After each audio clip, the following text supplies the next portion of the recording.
suggested it because I had no qualifications or anything, and at the time I still had no ambition. I didn't think about music as a career. I didn't know I could do music as a career. Like. Hello, and welcome to episode 4 of How'd You End Up Doing That with me, Alex Jeffers. This podcast is all about speaking to people about jobs they've ended up doing and what got them into doing it, because usually people have got a bit of a story to tell about how they ended up doing what they're currently doing if it's slightly out of the ordinary. This week's episode is with Kaptin Barret, who currently works as the hip-hop coordinator for Museum Wales, or Amgueddfa Cymru. Prior to this, though, he was the head of music at Boomtown Music Festival, and has as long as I've known him, and well before, been a staple act for many festival lineups under one of his many guises. Kaptin is a really interesting guy, and it was fascinating to speak with him so openly about his youth and how different things have influenced his life choices, when I've always known him for more of his public image as the man behind the decks getting the party going. If you listen to this and you've got any comments or feedback, anything you'd like to say really, feel free to drop me an email to alex@howdyou.com. That's HOWDYOU.com. And I'll take a look at any emails that come across, and hopefully I can get back to you with some answers. So let's get stuck into our conversation with Kaptin. Cheers!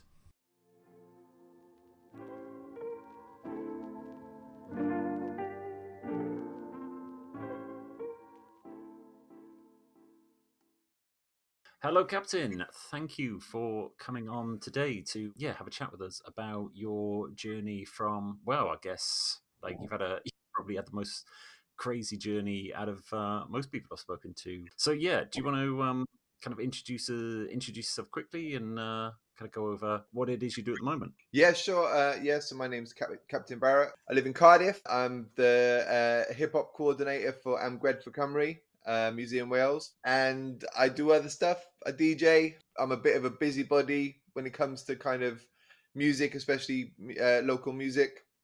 Yeah, I think so. Since I've known you, you've always been DJ, programmer, sort of festival organizer, night organizer, general. Like it's always been music. Your kind of thing has been very much deeply rooted in music for the whole Yeah. time. But the different things that you've done are pretty all encompassing. I think you were a manager once for Asteroid Boys. Is that? Yeah, kind of. Yeah, I mean, officially, I was definitely a Yeah. manager. I think my role at the time was probably more of a mentor than a manager, but officially, I was their Okay. manager. I kind of say that when it sounds appropriate, but I had no clue about artist management, and I didn't want to be a manager. They asked me like a few times, and eventually I said yes. But yeah, like they had a pretty clear vision of where they wanted to be and everything. I was more of a mentor, kind of just helping them on their journey, really. Let's kind of take it right the way back and go over early years, teenage years. Yeah, how'd you kind of get into music? How were you at school? What were your interests? What kind of things did you do then? I moved around a lot. I went to a different school, probably like every 6 months to a year. Yeah, it's kind of hard to pinpoint. I don't remember a lot about school. So I went to school. My earliest school was in London. We lived in just off Ladbroke Grove, and I went to a nursery school in Trellick Tower, which is the big kind of dinosaur-looking building. Yeah, like my early that's probably where my earliest kind of musical memories are. My earliest memory that I can remember is Notting Hill Carnival. I don't remember much about it, but I remember smells and I remember sounds, and there was a lot of reggae. Like growing up in the early '80s, there was a lot of reggae in the areas I was living in. I lived in there. Then I moved to White City, which is or was probably still is largely Jamaican and Irish area. Then I moved to Hackney. Well, no, then I moved to Stoke Newington, and then I moved to Hackney. So all of these places, reggae was massive. And then I went to a few different schools, and then I remember it was when I was living in Hackney. Would have been like 82, 83. And I remember two kids doing kind of popping, locking robot dance in assembly. And I was like, blew my mind. I was like, this is amazing. And the music they were doing it to was amazing. And it feels like the next day that everybody was breakdancing, like in my estate in in the playground at work at school. Yeah, so hip hop just came in a really big way. But then I moved to the country. I moved to what used to be Avon. So we moved out of our estate in Hackney and moved to a little town called Cleve. So I lived in That's Cleve. like around Bristol way, isn't it? Yeah, so yeah, what used to be Avon, like little country villages. Um, and I tried to introduce them to hip hop, and they weren't very into it. And like I tried to introduce them to breakdancing, but my problem was I was an absolutely terrible breakdancer. So they, they Right. never really caught on. Not the right sort of person to be showing people how to do it if you can't do it too well yourself. But So I was always into music there then, like I'd listen to the radio a lot, and I kind of picked up a lot of sounds around me. I loved the music that my parents played. Like my parents were separated. I remember a lot of the old music they used to play. With my dad, it was a lot of like Beatles, like especially Sergeant Pepper's Lonely Hearts Club Band. My mum, I kind of more remember her playing. I think The Police was probably my favorite thing that she used to play. so quite different from hip hop then. There was still like it was quite back then quite a broad spectrum of musical interests. Oh yeah, definitely. Oh, but all I really had access to at that point, after I left London, and when all of these sounds weren't around me anymore, all I really had access to were either my parents' music or the radio, like Radio One, Yeah. and that was kind of it. So I got heavily into pop. Okay. I liked a lot of pop music, which is funny. Like they reached a point where it was really naff, and I remember launching some of my tapes like out the window, like why was I listening to this?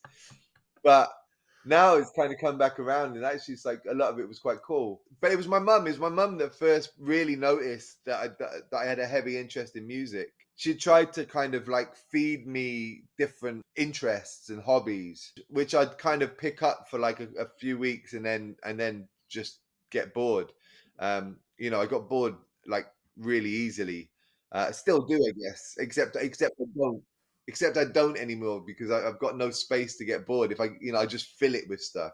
That's the difference between being an adult and a kid, I guess. And as a kid, you have a lot more room to get bored, don't you? Yeah, and I just lose interest with stuff really easily, which is probably why I never became a musician. Like my trombone teacher when I was a kid just told me to stop. He just said stop. You're just not any good. It's pretty brutal sort of feedback coming from a music teacher. You would have thought they would have tried Yeah, to eke it out. Was it like, did you try a wide range of instruments like guitar, piano, or all the sort of like the traditional ones? yeah.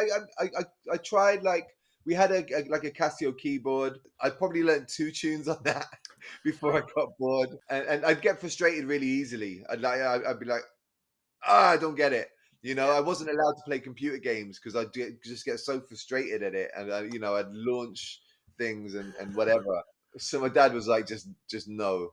So I just never, but I could listen to music. I could sit down and I could listen to music for hours and hours and hours. And my mum kind of noticed like I was really into it, so she gave me like a bunch of tapes that she had on. I think it was stuff she had on record, and she just taped it for me and went, Okay. right, here you go. And that was kind of my starting point. Yeah, which was probably like mid to late 80s. Okay. Um, What sort of age were you then? I would have been probably like 9 or 10. Okay. So still quite young then, like really quite young. Yeah, pretty young. The tape she gave me, definitely had a lasting effect. It was like Bob Marley Legend, UB40 signing off, Eddie Cochran. It was the Bonzo Dog Doodah band, which I blame, and Spike Jones in his City Slickers, both of which I blame for my whole electro swing phase. Oh yeah, Um, yeah. I think it's their fault. I think And, a lot of and, and people are pretty grateful for that electro swing phase. To be honest, there are a lot of good nights great. because of It that. was it was tons of fun. Like it's funny. I think like our good friend Mevs was one night was like, yeah, that was a really good night, but I need to ask you, do you really enjoy that shit you play? I was like, oh, it was a great period. I can't deny that at all. We had a lot of fun. We went to a lot of different countries, and um, yeah. But that's probably a bit down the line. I'm probably jumping quite ahead. It's all right. This kind of quite often goes like backwards and forwards quite a bit. Your mum recorded loads of tapes off Yeah, record for you. and I started buying records, Hmm. or like I'd have them bought for me. I'd be like, oh, we really want it. And like really naff records like the Anfield rap or like Spitting Image Chicken song. Okay. Probably the best one I had was like Roland Rat, the cassette of the album, which I listened to recently, and it is a banger. It's an Okay. absolute banger. Um, and then, but then it was about 88 when I was 11 and my first year in secondary school. We'd moved to Birmingham, so I was living in Birmingham, and there was a little shop down the road from me that used to do 7-inch singles for 70p, and I bought loads of them. The first one I think was LL Cool J, "I Need Love," um, but I bought loads. Like I wasn't going to any cool record shops. It was like the corner store, or it was like Woolworths. So it was very much like chart stuff. But by that point, by 88, and 89, like cool stuff was getting in the charts. So that's when I really got into like Public Enemy, Fight the Power. When I heard that, it was like That sort of time was when like Public Enemy, those kind of acts were really getting big, weren't they? 88, 89, the charts were amazing. Yeah. There was like I'd already like I did also have like a hip hop compilation. I'd got into like Run DMC, and I'd picked up bits along the way.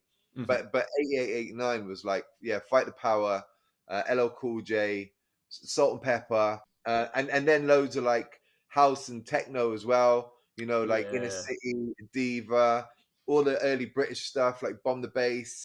I'd say that's still probably the foundation for a lot of the stuff that I play was like that period, and of course I was still into reggae. Asher D and Daddy Freddie Ragamuffin hip hop came out, and that was like marrying the reggae and the hip hop, and it was like, yeah, just a really good kind of melting pot time. Yeah, yeah. So, like in the kind of like the in between times where you leave it, you go living in London, you leave London, go down to Avon, and then during that period you're listening to a lot more pop music and stuff like that. Do you then go up to Birmingham and then you're suddenly like, these are the tunes that I was listening to when I was in London, or this is much more the sort of stuff that I was listening to back then, and this is like more of a like was it more like a nostalgia kind of feeling, or was it just like, oh no, this is good? Not consciously, no. It just hit me. I don't think I was really aware of the connections. Yeah, yeah. I did live in Bristol in the middle of it as well, very briefly, but yeah, like I wish I remembered more about living in Bristol because it was a really cool time to be living in Bristol, but I really don't, Ah. unfortunately. And thing is, I was still into pop. Like even though I was finding all of this cool shit, like I still bought Bros. Like There's nothing wrong with Bros. It was big at the time, hey, right? classic. And I was buying Smash Hits Okay. magazine, but then it was around that time, 88, 89, that Hip Hop Connection started. And so I started buying that as well. Like Hmm. I bought loads from that. From then, I bought Enemy. I bought Record Mirror. Like I just bought loads of magazines, and that continued for many many years. Just Yeah. buying more and more like DJ and Mix Mag, Straight No Chaser. I went from spending all my money on comics to spending all my money on like music magazines and records. Yeah, Um, yeah. Did you keep hold of all the records, or were you like recycling, buying them, selling them, buying more, selling them, or did you just end up with this massive stack of records at home? I was really good at losing stuff. I was quite chaotic as a kid, so Oh, okay. I lost loads of stuff. But then no, it was many many years later. I had a big record collection, like massive, and I put it all in a warehouse for safekeeping. I think I was either between houses or like moving, or I can't remember exactly what. I put all of the records in safekeeping, and they got stolen. Oh no.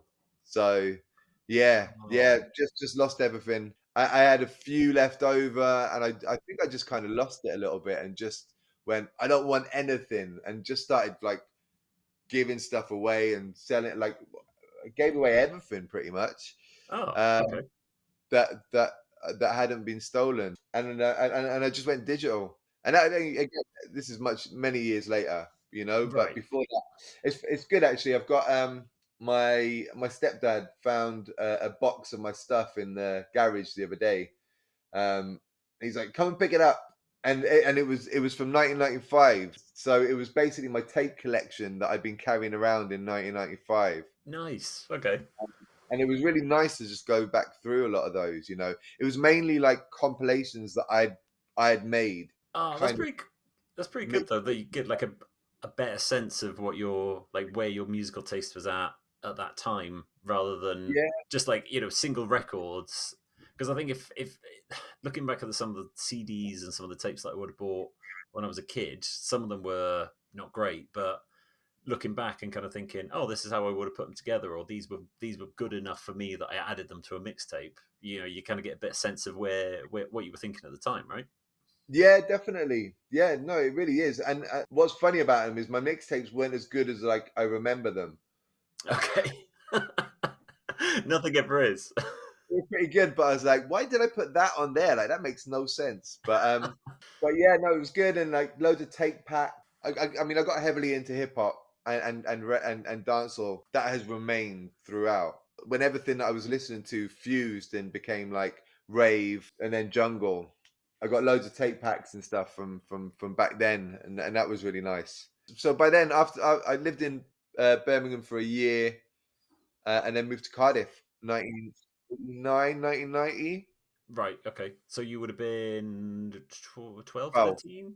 Yeah, 12. Yeah, 12, okay. yeah. And then did you sort of settle then in Cardiff pretty firmly? Yeah, yeah, I still moved around a lot.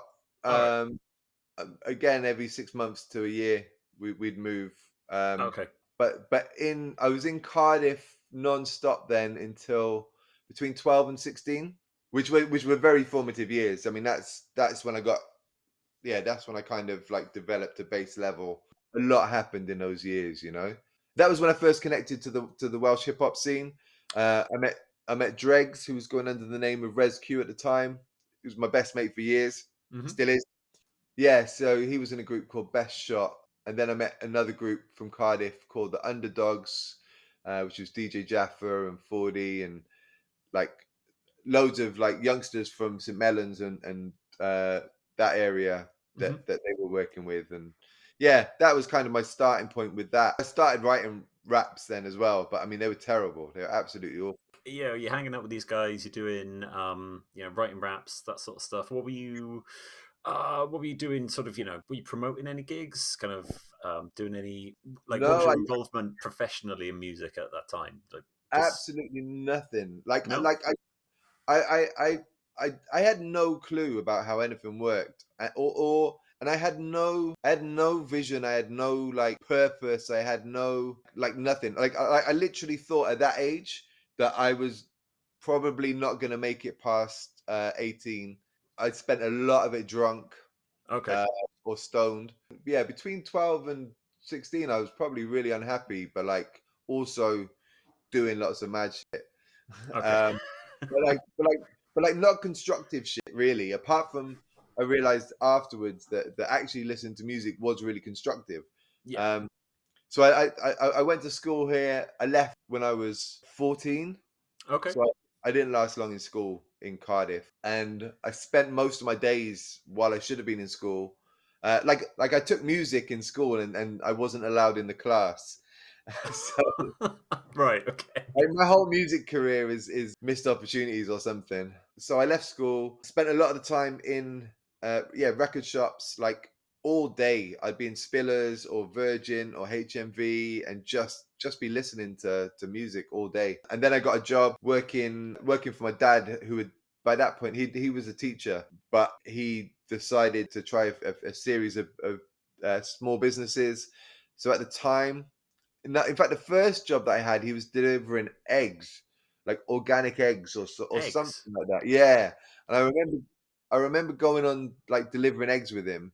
That was like my first thing. I think I think that was before he realized that I'd left school though. I think that was just like a part-time thing. Yeah, yeah. In fact, it definitely was.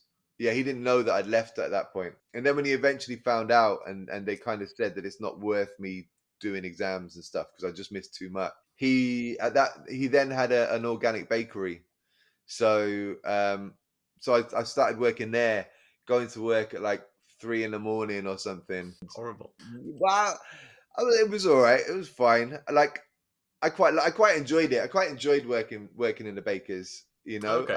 I ate a lot. Really like working with food. I'm into it.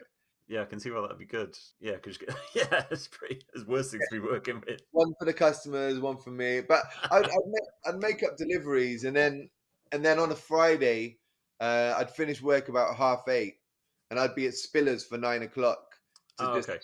hand over all of my wages.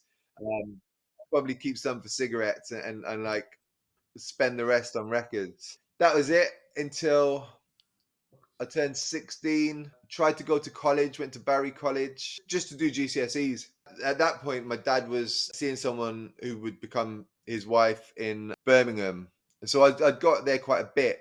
Mhm. And I'd buy a lot of records from there, especially like reggae records, like 7-inch singles, reggae 12 inches from like Summit Records and Don Christie's. And I'd take pirate radio all the time, like PCRL. Moved up there in the end. Kind of gave up on college. I went to college. I left about Christmas and then went to college in the West Midlands in Wednesbury. But like I'd checked out by then. Really, spent most of the time in the canteen playing dominoes, listening to hip hop, or playing basketball, and just kind of hanging out. But got heavily like even more heavily into hip hop because we actually had acts that would come and play, like Das Effect, Redman, Naughty by Nature. Like Birmingham was getting quite a lot of good hip hop gigs, so I was going to all of those. Was Birmingham better for hip hop than Cardiff at the time? Oh, absolutely. Yeah, definitely. Yeah, there was nobody really came to Cardiff in that time. Not nobody, but like very few hip hop shows. You Mhm. know, living in Cardiff, we'd generally go to like London, sometimes Bristol, sometimes Birmingham, but London more than anywhere else. I'd also then when I moved to Birmingham, I'd have my boys from Cardiff would come up and visit. Birmingham's a pretty wild place in the early 90s. Okay. I don't think it done me very well apart from the music education. And Right. that side of it was really good. I was going to I saw some amazing people like on the reggae side and the hip hop side. But like my boys were into some pretty mad stuff. I didn't really get into anything. Like I was always like I was always too much of a pussy to be honest with you. I was like I didn't say that, but I'd be like, no, I don't know. I'm not really into that. Yeah, no, I'll give it a miss today. It's all good. Not a big fan of the guns and stuff. No. And then moved back and forth between Cardiff and Birmingham, like for a few years, and then left, and then it kind of came to a head in '95. I was living in Handsworth in Birmingham, heavily into jungle by that point. Really Okay. good jungle nights in Birmingham.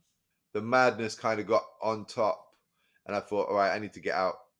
Like I had to draw a line under it and go, this if you know, I need to kind of look after myself and get out of this situation that I'm in. So I moved to the seaside where there was very little hip hop, Yeah. very very little jungle. In fact, there was like house and trance, and probably the best music that I found in Weymouth was probably Prodigy in the Okay. night on a Wednesday night or on a weekend. I was working for Pontins, so yeah, most of the music. I mean, I still had all my tapes and everything. Mm. So I was still playing my music. Yeah, yeah. Wasn't a lot of a shared appreciation Okay. What in the Pontins with crew? my co-workers. But yeah, I managed to maybe convert a couple. But there was still raves going on, and I went to quite a few kind of like really good raves. Everything from like hardcore to like house. Yeah, it was it was a good time for dance music. So that's what 95. You said. Yeah, so that was I spent 2 years I think in Pontins, or maybe 2.5. I was in Weymouth, then I was in Torquay, and then I was in Western Supermare, and then I was in Jersey. Yeah, Jersey was nice. Like opened, like we had the best beach in Jersey. It was hard work, but like got a lot of chilling time as well. What kind of put you onto that? What sort of made you think, oh, I'm gonna work in Pontins? I'm not sure. I must have met someone who had done it at Oh, some okay. point, or someone had suggested it because I had no qualifications or anything. At the time I still had no ambition. I Right. didn't think about music as a career. I didn't know I could do music as a career. Like, yeah, the kids I was growing up with, a lot of them ended up in jail. It wasn't like none of them went to university. it wasn't that kind of environment, Like my parents weren't like that. My parents had better visions of life, but I wasn't really paying attention at that point. I'd kind of Okay. shut off, and I was like trying to just do my own thing. Then I moved to Swindon. I don't know why. Such a weird Very thing to go from Jersey to Swindon. Yeah, it was a girl. It was a Oh, girl. okay. She had a fair point. She was like, "Look, there's jobs. We don't know what we're gonna do. There's jobs in Swindon. Let's Hmm. go there." And to be fair, that was like it was a breaking point for me because I tried to get jobs. I got a job in like a bowling alley until they Okay. actually tried to make me do work. Like it was an easy ride. It was a completely easy ride, and like I worked there in the daytimes, and I'd like slip my hip hop connection in the middle of a brochure, in the middle of a manual, and just read that all day. And that Okay. was sweet. But as soon as they kind of cottoned onto that and tried to like get me to clean out the bins and stuff, I was like, no, I'm not really feeling that. No. So I tried to get a job in like a clothes store and like shops and things, but eventually I got a job in a music store, in a record store In in in Swindon, Swindon. yeah. Right. And that was a game changer. That was like, oh my god, I can do something that I love, Mm. Yeah. and I, Yeah. and I and I did, and I loved it. I like, and it showed.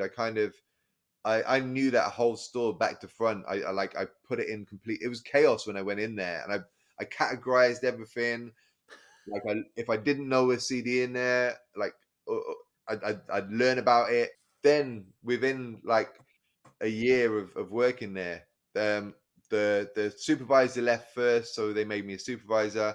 Then Hmm. the manager got pregnant, and I became the manager of the store, um, Okay. which was Is the like, store still there, or is I it a don't know. famous? It was in the outlet village in Swindon Outlet Village. It's called XF. I don't know.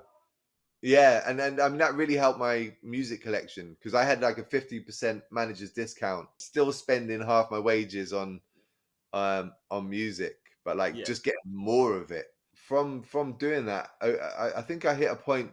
Yeah, it was when I was working there. I was like, I've got an opportunity to stick with music now and to like just get jobs within music, like because obviously because I'm working in the record store, I'm meeting all of these other people who work within music, and I'm like, shit, I could actually do some stuff. Yeah. Yeah. Yeah.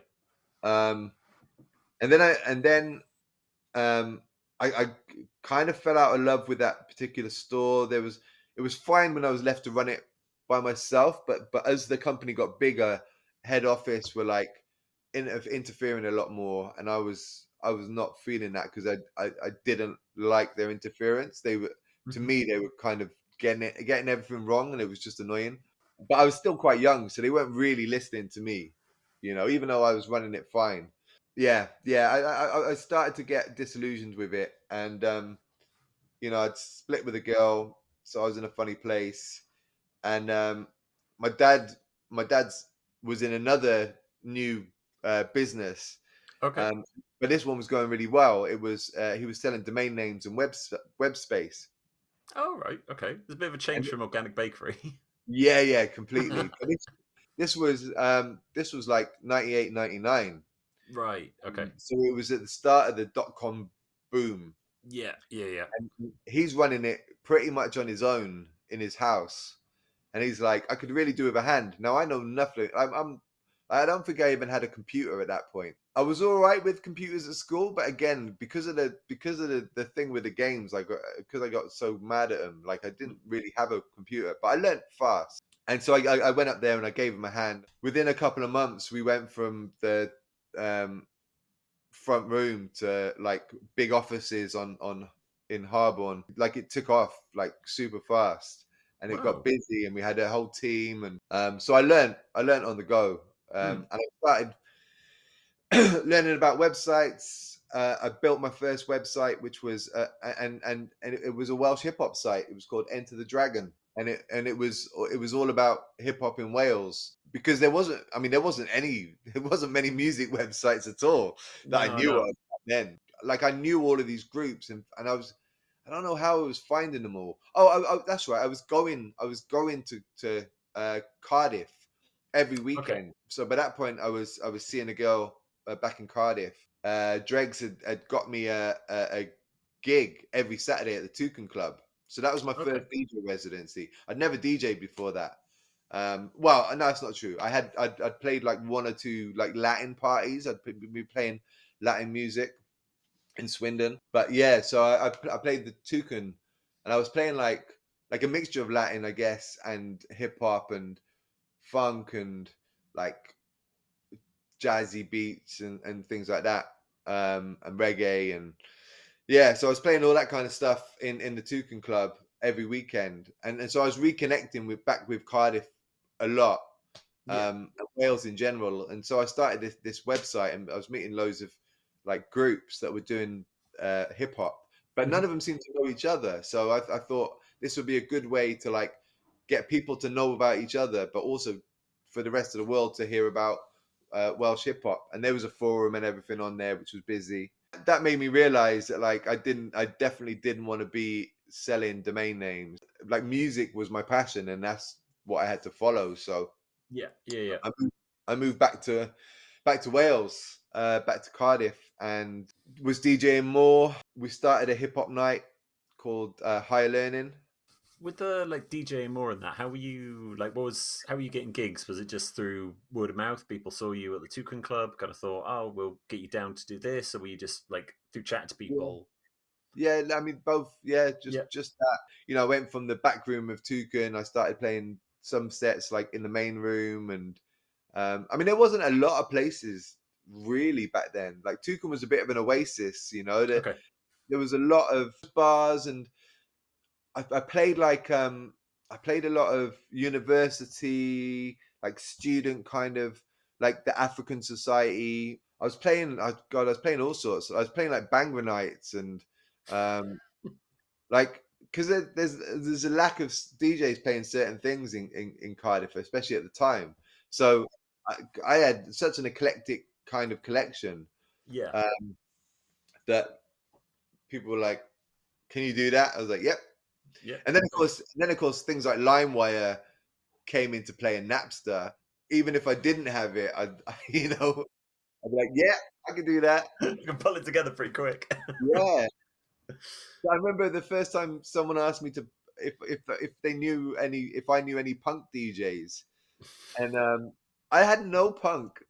I had, I had one tune. I had one tune by the Cockney Rejects that I'd been playing like on repeat and thinking, I really want to play this out. How can I play this out? And then someone said, "Do you know any punk DJs?" I was like, "Yes, me."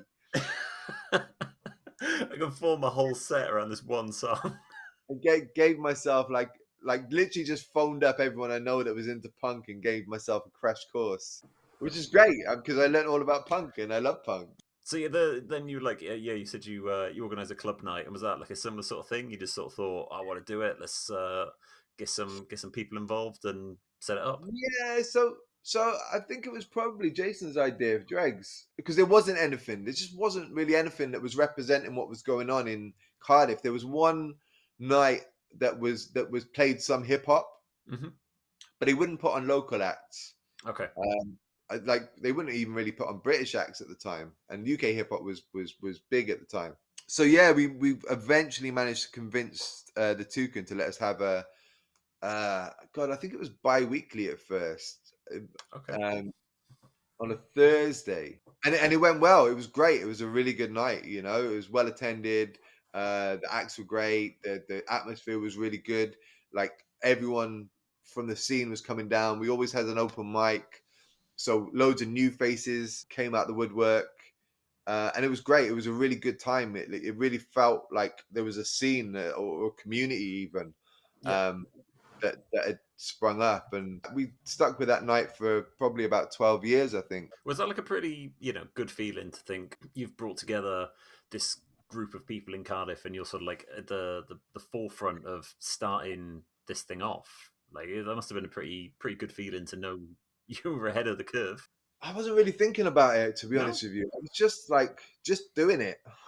you know like when a night went well, then it felt good. There was a really good period where pretty much every night that we put on, someone would come up at the end of the night and go, "That was the best night I've ever been to," and that kept us going. Okay. That was, Yeah. Yeah. and it wasn't all hits. We had some really difficult nights, and like we never made money. Like we were like, absolutely piss poor at business. We could bring vibes, we Yeah. could make a good night. And I mean, that was my whole like career as a club promoter. Like I could bring ultimate vibes and good music, but like just Never money, never a profit. never, never cared about it, to be honest with you. Like Yeah. as I was eating, and I could just about pay rent, and I was having a lot of fun. And that was kind of it. That's all I really cared about at the time. I really didn't care about the money. No, In fair. the whole period, which I probably should have paid a little bit more attention to, because money's really good to have. But I was surviving, and Yeah. more than surviving, I was having fun. I was having a lot of fun. Hmm. Um, and I did more nights. Went from like doing hip hop nights, and then got involved with a promoter called Matt the Hat. Okay. We were living together as well as DJing and putting on nights.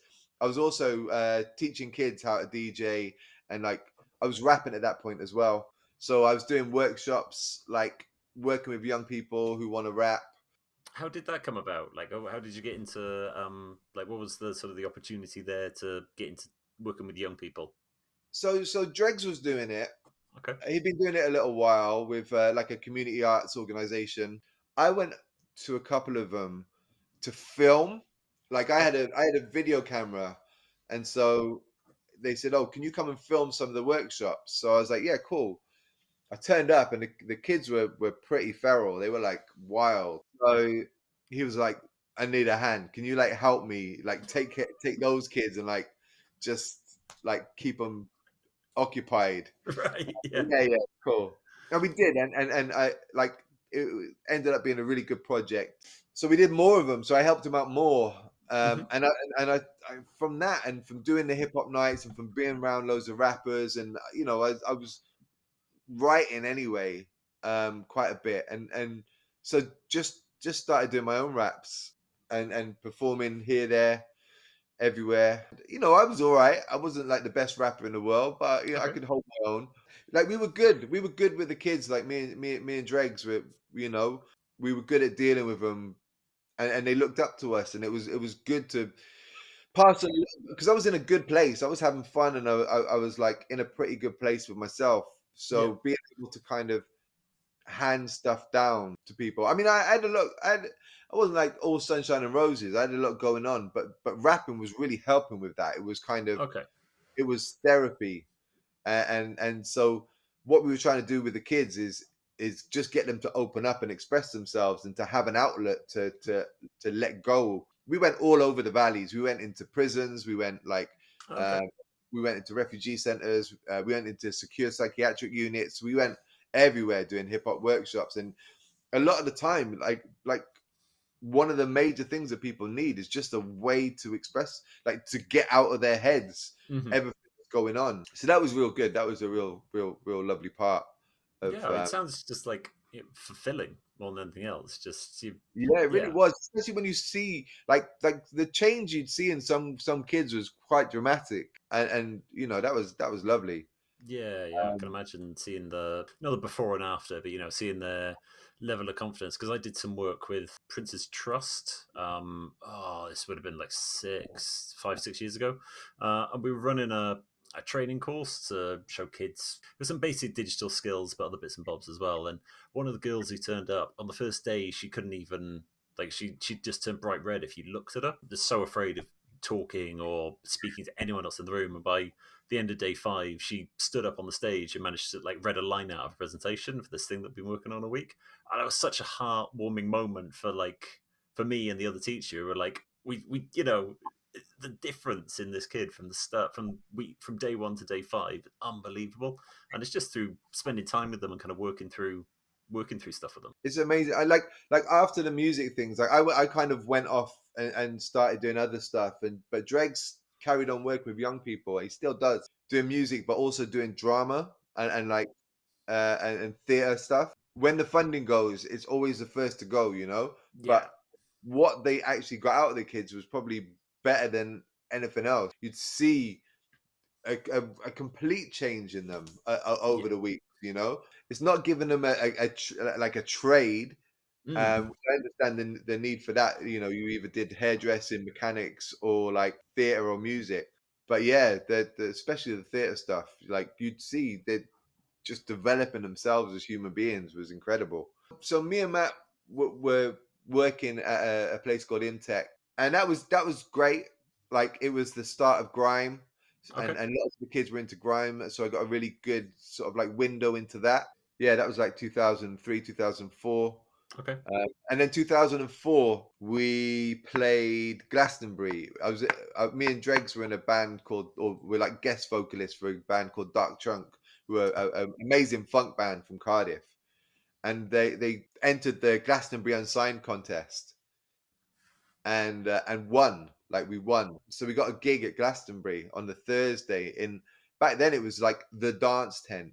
There was only 10, and it was amazing. It was incredible. Like absolutely probably one of the highlights of my life, just being on stage and being like, wow, like, literally a few thousand people. That would have been the biggest crowd you had ever played in front of then at the Oh, time. without a Like, doubt. Yeah, definitely. yeah. And I jumped into the crowd at one point because I love doing stuff like that. And I was running around the crowd and I was like, I know everybody here. Like, like there's so many people from Cardiff in the front rows of the crowd. I was Yeah. like, this is amazing. Um, and then just had a really magical weekend. Like I've been to Glastonbury before. My dad took me when I was a kid. I'd snuck in before as well, Okay. like under the fence. But actually performing there was amazing. And Mm. and it was a funny one because we got that gig, but then we got another gig, me and Dregs, which was completely different. It was a contemporary dance group called Reform Dance, and we did a piece of work with them, which was so they would dance and we would rap to that, and then we would rap and they would dance to that. So it was like a whole piece, and Okay. Yeah. they managed to get that into the theatre and circus tent. So we were performing that. So we performed on the Thursday, but then we had to do this theatre and circus every day. And I mean that was incredible. That was really good. Like how we pulled it off, I have no idea. Every day at 4 o'clock, you got to be there, like it compass mentos enough to like do this performance. Yeah, because Um, that's pretty like intense stuff to be doing at Glastonbury, but to do it once, but to do that what 5 days in a row? yeah, it was amazing. On the Sunday, like this incredible thing happened where the CD started skipping. Okay. But we were so like in tune with it all then that like all the dancers were just doing robotics, like like they were robots breaking like malfunctioning, Yeah. and me and Dregs would just like throw words at each other and nobody noticed that it was like that it had all gone wrong. Loads happened in that weekend that kind of really changed my outlook on life, and I realized I needed to be in fields more. I needed to like be in more festivals and have a Yeah. lot more fun. We were doing a club night, and it was a good club night, Secret Garden. After that, we were like, right, okay, we can switch it up. But then we went to Festival, the very first festival in 2004. We had no money because we'd lost our jobs, and our nights weren't making a lot. I was making like DJing was just about surviving. Mm. So we went as litter pickers. We didn't last very long at that. I'll be honest with you. I think we lasted like a couple of hours. I actually apologized to Rob the Bank already. I sent him a big apology letter. I'm really sorry. I was a crap um, Crap litter litter picker. picker, but I really had fun at your festival. They're kind of used to that now, aren't they? Like that's why you got to pay the deposit if you sign up for any of those volunteer roles. You have to pay, then you get the money back if you do a good job. Rightly so. Like we were like screw us for doing that. We should have stuck at it. Like we should have. Totally recognize that now, but at the time, I was just like, nah, this isn't what I wanted to do. Yeah. Yeah, from that we kind of like really wanted to take a little bit of that fancy dress and the kind of the the kitschness and everything back with us, and we did. Yeah, we were really quite influenced by Rob the Bank, especially at that point. And he definitely as a programmer, he was one of my influences when I became a programmer. But then yeah, the next year we took an inflatable church to festival. which run like I lasted a few years, but it actually carried on until the very end. It still happens at Camp Festival. Yeah, yeah. It's a different inflatable church these days. It's a much Right.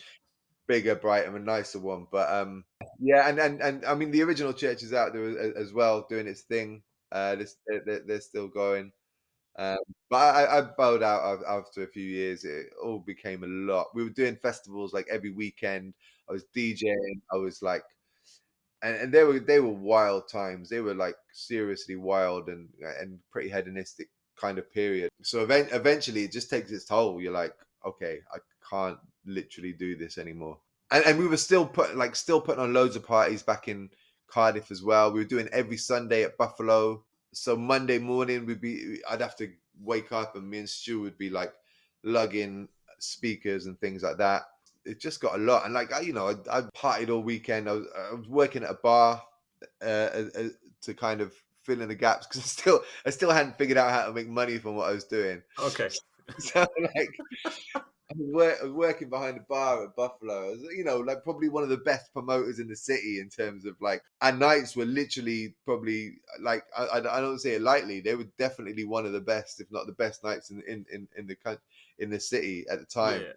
And the Sunday nights were like the most fun nights and everything, but I still wasn't making bloody money. So I was working behind the bar, but eventually got fired. That's another long story. Yeah, and then I went to uni. So, like, festivals kind of done, bar, left the job at the bar, and then it just seemed like then was the right time. I'm I gonna was still, go, I was go, still good. at the bar actually when I started uni. I Okay. hadn't been fired yet. I was still at the bar because I remember like writing essays at like 7 in the morning, like severely hungover after having a lock in. But it did wind down after the first year. It was a bit like, okay, now I want to take this seriously and Yeah. I want to do some work. I was still playing a few festivals, but I'd left the inflatable church. Yeah, just knuckled down for them for the last couple of years. So, what were Uh, you, what were you studying? I was doing broadcast media and popular culture. I just kind of felt like I was having a lot of fun, but I felt like my brain was melting. Like I wasn't really using it to its full potential, and I just needed a bit of a kickstart to the brain, I think. Hmm. And that was definitely it. Like it Okay. was great. I learned loads, and yeah, I think it really helped. They kind of tell you at the start of the course, like this will not get you a job in terms of like life lessons, and it was very much helpful in terms of like how to break stuff down and how like kind of just seeing through the bullshit. It was no wonder they stopped doing it. It was very much a like this is how you like pick things apart and see through the bullshit, Okay. and that was the biggest kind of stuff I learned from it. So did that, moved to Bristol. So when did that come to an end? 2009 it came to an end, and I moved to Bristol with my girlfriend then at the time. She was living in Bristol, so I moved in with her. She worked on the first Boomtown. Like I knew the Boomtown guys already from doing the inflatable church. They'd bought the sound system one year. A lot of people that I know from the festival world all like worked with us on the church at some point. Oh, and I'd started a blog. That's right. I discovered I discovered music blogs at university, and we had to write a blog as part of the course. They were a pretty new thing at the time, so I started a music blog because I'd started to get bored of hip hop around 2009. It was just getting quite tedious, a lot of it. Quite recently, I did a 50 years of hip hop kind of radio show in Bristol, and I really noticed it when you get to about 2009 2010. It was really hard to pick a track. It was like, oh, it was pretty tedious for a while there.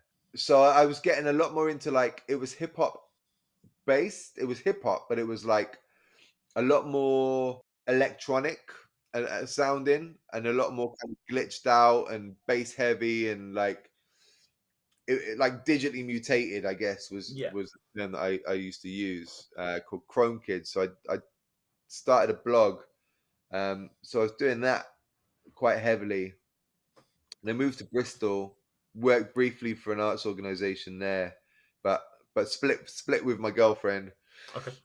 Ended up back in Cardiff, then ended up at Cardiff Arts Institute. don't know if you remember Cardiff Arts Institute. No, it closed Uh, in 2011, I think, and 2012 was when I was properly out and about in okay. Cardiff. Yeah, Um, 2011 it shut. So I was there probably 2 years. They'd asked me originally to program it. It was Matt and his partner Gabby and her sister Becky as well, and they'd asked me to program it originally, and I mhm. said like no. I think because I was moving to Bristol, like I was like I need to get out of Cardiff. I'm not feeling it at the moment. Okay, yeah. It was going through a bit of a slump, which it does occasionally, and it was like no, there's nothing here inspiring me at the moment. So moved to Bristol, but when I came back, it was like it started to go up again because I just split up with my partner as well. I was I was on a bit of a mad one, so I was out every night again, which I was when I was late teens and early kind of 20s. I was out every night. So yeah, I was out and I was going to all the nights, and it was fun. There was some really good ones. There was some really good stuff happening. Hmm. Uh, like dubstep was just kicking off in the city. Drum and bass had really picked up, and yeah, like there was just some cool shit happening. And I thought, right, okay, I can help. So Yeah. when he asked again, I was like, yeah, I'm in. And plus, I'd found loads of like bands that I loved at festivals, so started booking them. There was all sorts of bands played there, like I didn't actually book them, but Gentleman's Dub Club played there. It was like a 250 capacity venue, Like a wild night. Uh, Sound of Rum, like Kai Tempest's Yeah. early band played there, and I mean there were bigger names that worked there as well, that played there as well, like really big names. But to be honest, I didn't really care about a lot of I think Ellie Goulding and stuff played there, but I was Yeah. more into like the stuff that I was finding in festivals because that they had the best atmosphere. Yeah. They were just like popping off. So yeah, did that for like a couple of years and had a lot of fun. Again, tried to create that kind of sense of community and have a space where we could bring people in together because the electronic scene was popping off. So Yeah. tried to book a lot of those guys. We had a mini thing called Electric Sheep, like a mini festival. We had a little manifesto which was like, stay up late and break the rules, and we did both of those things. Yeah. And then but then we I we played at festival. I must have been, maybe was still at the church. I'm not sure exactly, but I was at festival anyway. I Okay. think maybe I think maybe I'd gone there with, yeah, no, I think I wasn't there with the church. I'd gone there with Asteroid Boys because I'd Right. started looking after them Yeah. at festival. Actually, it was at festival that they asked me to manage them, and I Okay. said no a couple of times, and then went, yeah, okay. Yeah. Anyway, we came back from festival and they'd locked the doors on us to the club. So it was like goodbye. That was See you it. Just later. done. Yeah, it's like I guess I don't have a job. That's Oh. weird. It felt like no warning, but maybe there was, and we just weren't really paying attention. Like there was always a bit of friction between us and the brewery because the brewery did not understand what we were doing, and to be honest, we didn't really understand the brewery. Um, Yeah, because it was a joint project, wasn't it, between between Brains and like you guys. Yeah, Yeah. yeah, and there was also there was another company called 580 who run venues like the Lock Tavern and in London and Start the Bus. They were like the mediators. They were like the go betweens because they understood brewery talk and they understood creative talk. Right. Okay. Um, but I think yeah for whatever reason it all fell apart, and yeah, they literally just locked the doors on us. So I kind of licked my wounds for a couple of days and then realized that I really had to like do something else. Got a job in London. Phoned up a mate of mine who runs Shangri-La in Glastonbury, who I'd met through doing the inflatable church. He said, "Yeah, I got a job for you. Come Monday." So, Oh, all right then. cool. Went down to London. I was there a year working on a big project in London, which went really badly wrong. Was that Block? Block was there, so it was the venue that Block was in Right. Okay. that I was working for. So I was programming a lot of stuff for them. Right. Um, and then a number of things happened. It was one of the most like catastrophic kind of journeys of UK events ever. I remember it making the news. Quite Some of those traumatic things. for a lot of people, but I kind of I ducked I left friendly with everybody, but ducked out and went, this is not this is not Yeah. going well. I am out of here. Sorry. So yeah, it's funny. It's funny. We had a party then for about 3 days. Like after we all got kicked out of block. Like I Yeah. wasn't working. I was like, I'm not working. And then all went back to my flat in Hackney Wick and like partied for a few days. And people kept on reading the news to me. I'm like, I don't want to hear it till Monday. None of this exists till Monday. I really don't want to hear it. And then Monday it was like, okay, now I need to figure out what my plans are. So yeah, I ended up I tried moving back to Cardiff briefly, but after the pace of London and living such a fast pace in London, I couldn't handle being back in Cardiff. I just like it drove me around the bend. So I moved to London. Okay. Yeah, No, yeah. not London. No, Bristol. Moved to Bristol. Yeah, Bristol. yeah. Uh, Okay. Yeah. and that's when I got a job at Boomtown, which I'd already been a part of actually. So I'd been the first year because my partner had done a lot of the scenic decor, Right. big pro. But the second and third years, I no, the second year, yeah, the second and third year, I was hosting the main stage as the town mayor. Yeah, yeah. So I went and saw those boys because they were in Bristol, and they said, "Yeah, we can give you a job." And then they gave me another job and another job and another job and another job. I was supposed to be there 2 weeks originally. Right. Um, Okay. I was there 10 years eventually, and was head of music. But it was literally it was just growing so quickly Right.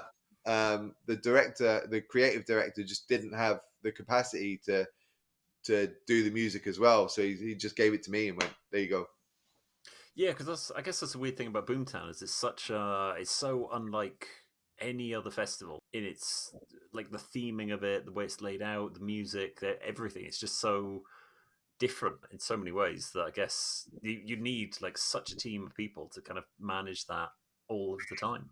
Yeah, and I mean there was it was like it was quite a small office at first, and it was wild. It was like it was a lot of work, and it was just growing and growing and growing, and again eventually we moved to bigger offices.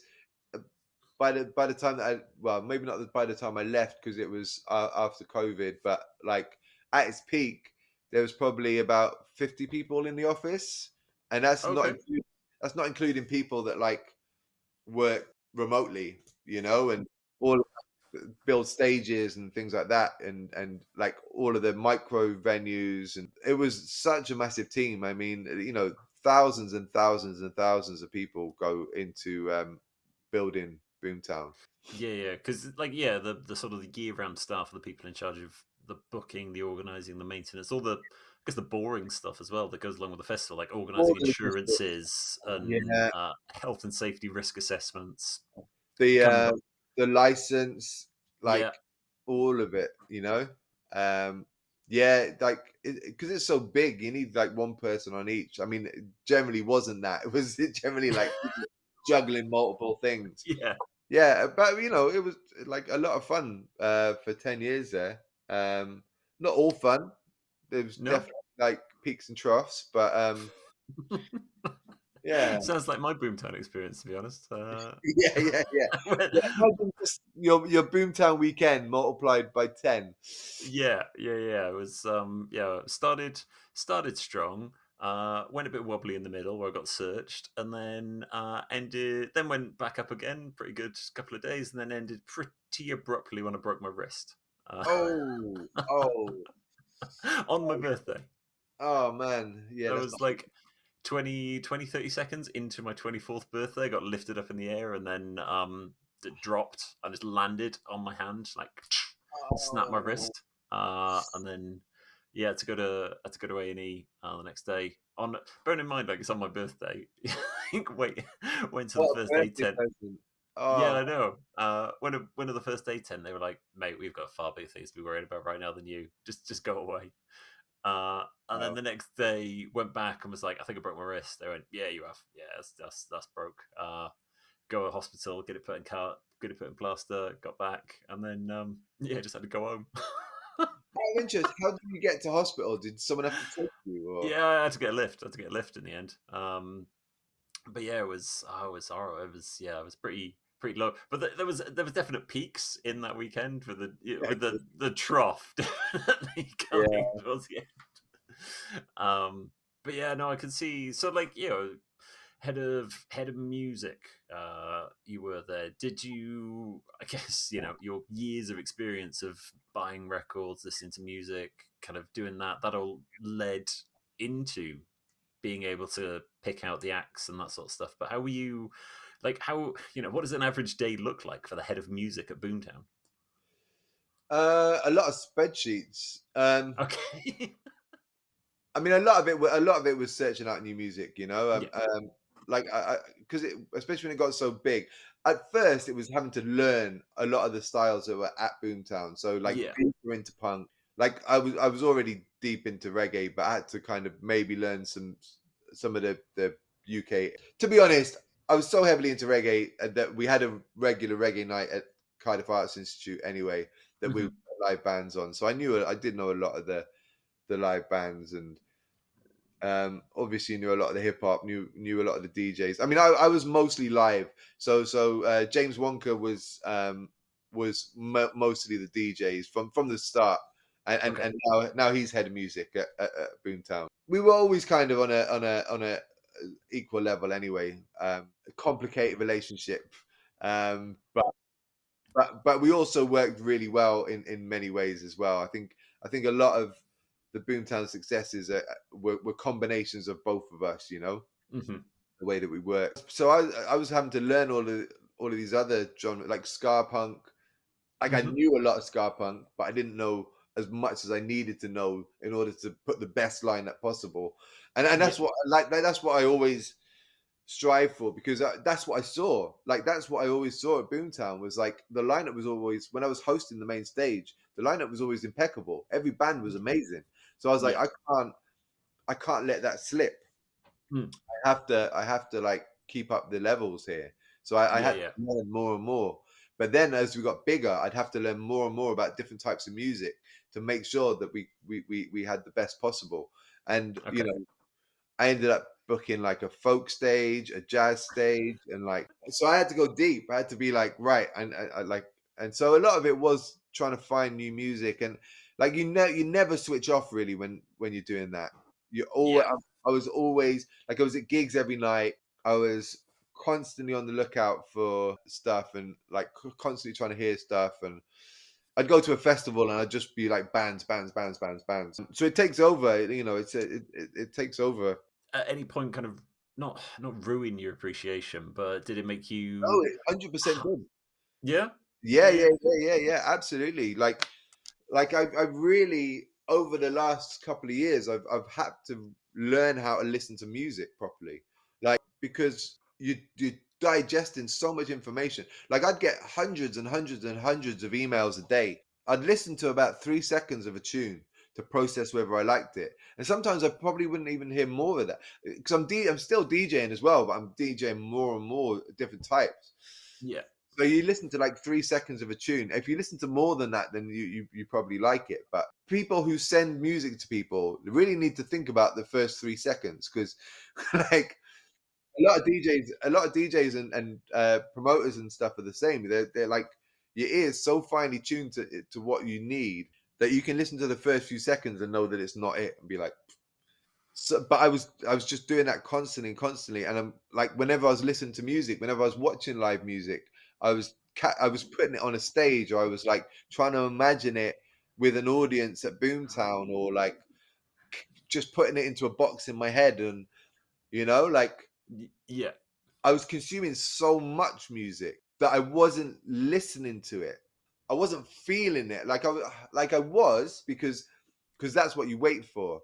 You Mm. you're you're waiting for that connection, and then you're like, okay, it was a different type of appreciation. And I still now, like, I have to remind myself. I put on an album and then just like do stuff. And every Yeah. now and then I'm like, no, just sit down and just enjoy the music. Just listen to it. It's why I like live music as well, though, because now, Mm. especially now, like I'm still programming. I'm programming Big Love, but the remit is a lot smaller. So most of the time when I go out now, I'm not thinking about that. I'm just appreciating it. I'm just like, okay, I'm just enjoying the show. Yeah. Because yeah, Big Love in comparison, there's what 3 stages. Oh no, there's more stages now, aren't there? Big Love. Yeah, and Yeah. the thing with Big Love is like I take it as seriously without a doubt, but it's like if something comes to me, then I know straight away. I'm like, this will work at Big Love.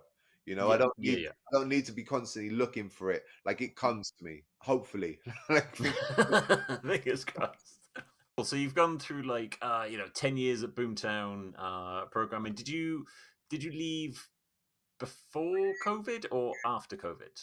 no, I was really lucky actually. So I was on furlough from Boomtown Okay, over COVID, right. which was a real lifesaver. Hmm. Um, and I picked up a couple of like I worked briefly for a company that were trying to set up a live music platform. I worked briefly for a VR platform. Yeah, yeah. Mostly I was on furlough, making playlists. That was my job during furlough. Job that I gave myself. Not like I wasn't doing it. I was doing it for everyone. It wasn't a job I was getting paid for. I was like, right, what can I do that might make lockdown a little bit better for everyone? I'll make a Yeah. playlist. I Okay. make one every day. Yeah, there were a lot of playlists There was coming a lot out of of you. playlists. I literally made one a day. Well, not made. I was making like loads at a time. I'd put out one a day, and it was great. Like no, no. I mean, that was amazing to have 2 years of like music education, like full on. Because I was I was literally getting a book a day and like learning more about stuff and like consuming everything about like because say I was going to do like 1930s blues. Like, Hmm. I know a little bit about 1930s blues, but I'm like, Yeah. I don't know enough to have the best playlist on the internet. And that's what I want. Like, it needs to be the best. So I'd just go deep. I'd get as many books as I could and read Hmm. as many articles and listen to as much stuff and make all of the playlists that are up there now. How do Yeah. yeah? I'll grab a link and I'll put it in the episode description for this so that people can hunt down some of these playlists. Yeah, I mean, there's literally everything from like medieval plainsong to soca to yeah, everything.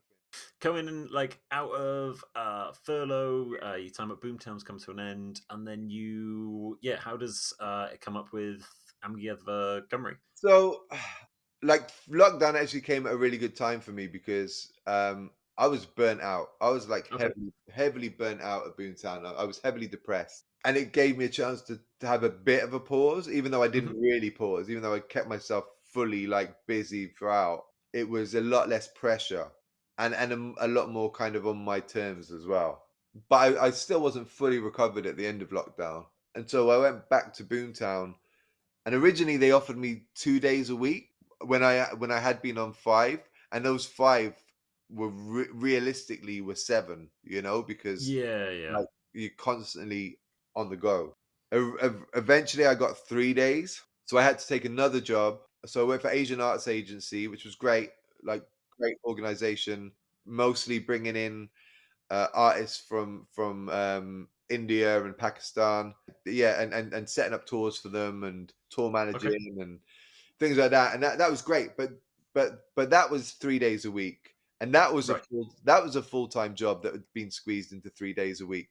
So I'm doing these 2 full-time jobs over 6 days on top of like my own interests and DJing Yeah. and everything. It was just too much. It was like, no, that like this can't happen. So I took a sabbatical from Boomtown. Okay. I said I need a break, and they were supportive. They were really supportive. They were great.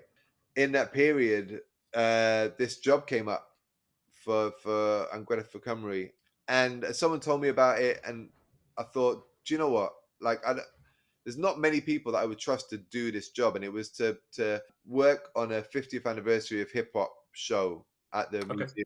I phoned up a couple of people and I was like, "Are you going for this?" And they were like, "No, you should do it. You should go for it." Yeah. So I was like, "Yeah, okay, this is something that I'm really passionate about and always have been." Like, Mm.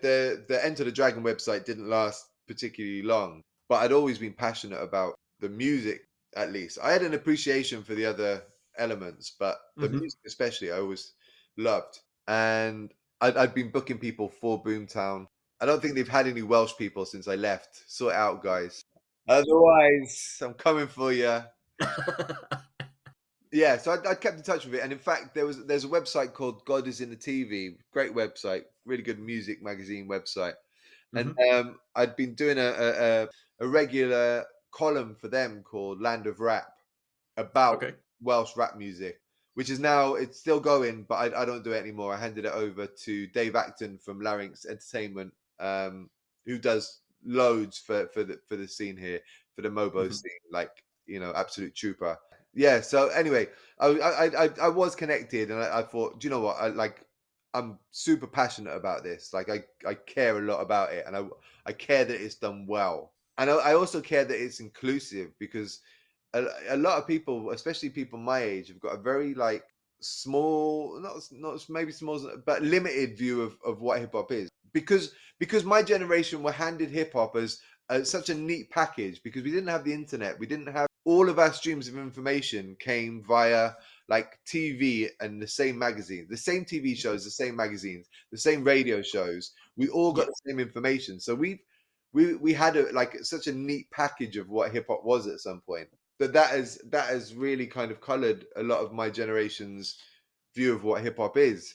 But Hmm. it is bigger than that. Like especially since the mid 90s when it kind of split, and then as we go into the 2000s, like it became loads of different things to lots of different people.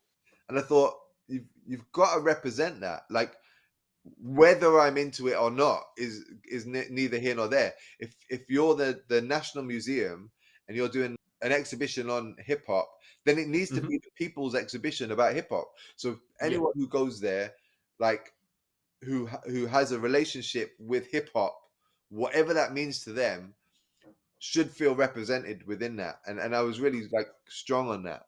I still am. I still am. Yeah. Anyway, I got the job. I got a job. The, the, Yeah. but the 50th anniversary exhibition didn't happen. Um, Okay.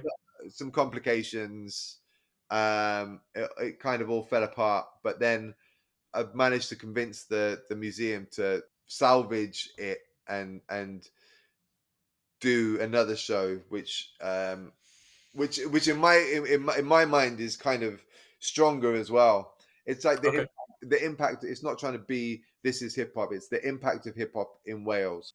I don't know how much I can say about it at the moment, and it's still in R&D. I'm still doing a lot of work, kind of developing it, and it's going to happen next year, 2025.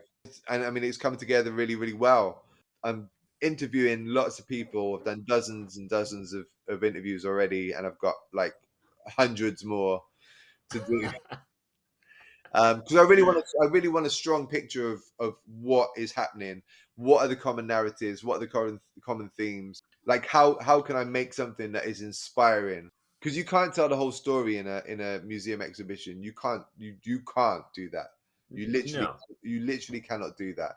Like I am working on how we can direct people properly to more information, but ultimately the exhibition itself is just it just has to be inspiring. It just has to be like I want people to come out of there feeling proud of what we've got here, Yeah. hopeful about where we can go, and inspired about like where they can take it. And I want people to feel like Wales can take over the world. Like that's how I feel. Like I feel Hmm. in my heart. I honestly believe that there's a talent here to make an impact globally, Yeah. Yeah. um, Yeah. let alone in our own backyard. So Mm. that's the energy that I'm trying to convey within the exhibition. Yeah, yeah. I think a lot more people are getting switched onto that now, especially after who was it? The Welsh football song. Yeah, Sage Todd's. Sage Todd's, that was it. So Yeah, like acts like that coming through, and like making waves in such big things as the Wales being at the World Cup and stuff like that, and it's making more headlines. There's Welsh rap, loads. Welsh hip hop. Yeah, I mean Welsh rap music, especially, and a lot of it, people like traditionalists wouldn't necessarily call it hip hop, um, but I'm not making that differentiation. I'm saying this is the influence of hip hop. Without hip hop, you wouldn't have this. But I mean that is just the music as well. Like there's been such a strong dance community, whether that be breaking or like hip hop dance or like other kind of dance style, like hip hop based dance styles. We've had so many strong dancers, and we've had such strong competition, and most people don't know about it. They Hmm. like they're just kind of doing their own thing and doing it well, but it's Yeah, not like necessarily every day. I mean, you've had groups like Jukebox Collective on TV and everything, but like a lot of people in our own back garden still don't know about that, and we know about the art because we see it on the yeah, walls, and it's incredible. But we don't necessarily know a lot of the stuff that for a lot of people it's just vandalism still. They don't know a lot of the passion and the kind of the thoughts behind it, and where it comes from, and why it exists. What I really want to get behind, and you know there's a lot to it. There's way more to it than just scribbling your name on a wall. And I really want to get that across. And even with the DJs, like most people know DJ Jaffa, but they don't necessarily know his history. Even if okay, yeah, yeah. Jaffa can get just a little taste of that out there. A lot of people don't know that the UK DMC Championship, the DMC Championships, is the biggest DJ competition in the world. The UK champion at the moment is Welsh. A lot of people don't Yes. know his story. A lot of people don't Hmm. know that the DMC Championships wouldn't exist if it wasn't for a DJ from Barry, who was the first DJ. Like DMC stands for Disco Mix Club, and the very first DJ in the Disco Mix Club was from Barry, and a lot of people don't know that. So yeah, just telling all of these stories, or as much of these stories as I can, without trying to tell the whole history, but just trying to make people like dig a little deeper, and like I say, yeah, just leave inspired. Yeah, yeah, yeah. So with like the kind of museum exhibition side of things, you getting involved in the layout and the visual appearance of the actual museum exhibition. The route that people are going to take and the layout of the stands and the displays and all that sort of stuff. Yeah, I mean, I have to really, because like that's how my mind sort of works. Is Okay. I don't really know what to collect unless I see where it's going and what it's used for. But it's not my forte. Like I'm not a designer. So eventually, someone will take what's in my head, and also in Tamika, who is working on the project with me, like Hmm. what is in our heads. As eventually a designer will take it and kind of supersize it and hopefully make it incredible. But I very much will be involved in that process along the way, because like I've got such a strong kind of, maybe not a strong vision of what it should look like, but at least a strong vision of the level it should be at, and the possibilities that they can be.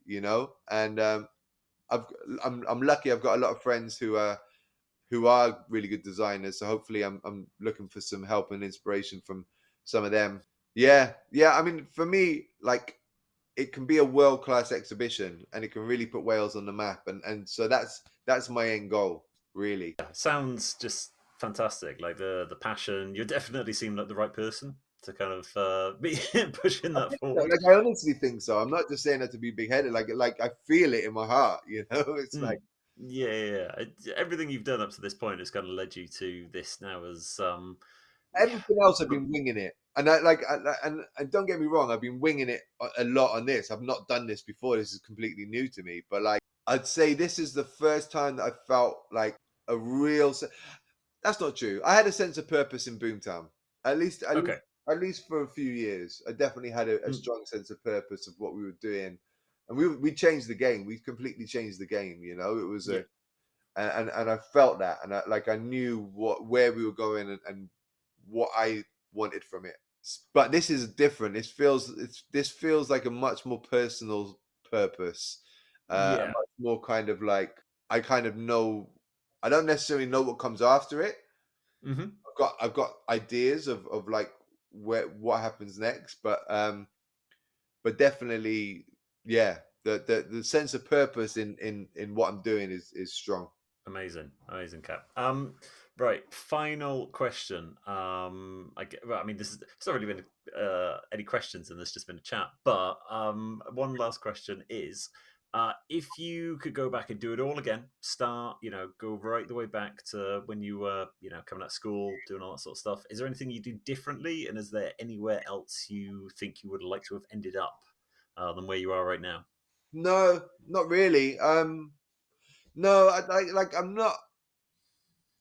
I don't really because I like where I am right Hmm. now. Like I feel I've got such a strong sense that I'm in the right place at the right time, and everything I've done has led me to this point that I don't really think like that. I mean, I guess if there was like if I was going to change anything, I'd probably go to bed a bit earlier a few times, um, somewhere in that period of the Yeah. 2000s.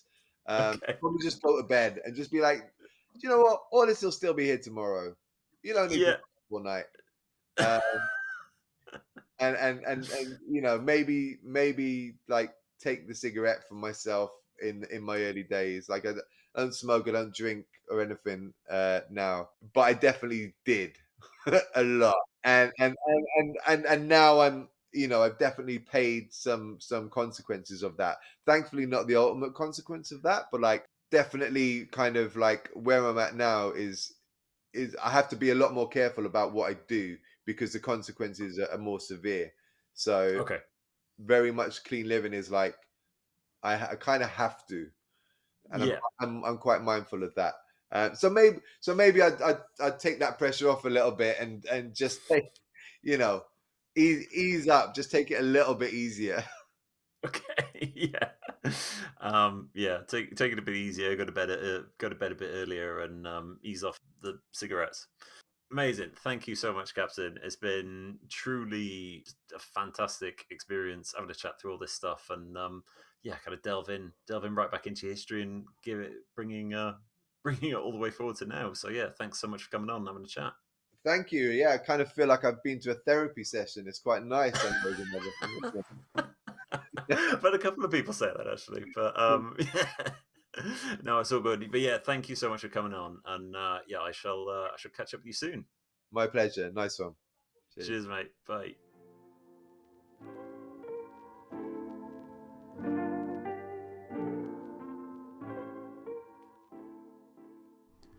Thanks for listening to episode 4. If you've listened all the way through the episode, please consider subscribing to the podcast and leaving a review, maybe even sharing it with your friends. Similarly, if you've got a story you'd like to tell, feel free to get in touch. The email is in the episode description, along with links to some of the things we spoke about in the podcast today. I'll be back with another episode on Monday next week, so hopefully you'll be hearing from me again soon. Thanks, bye.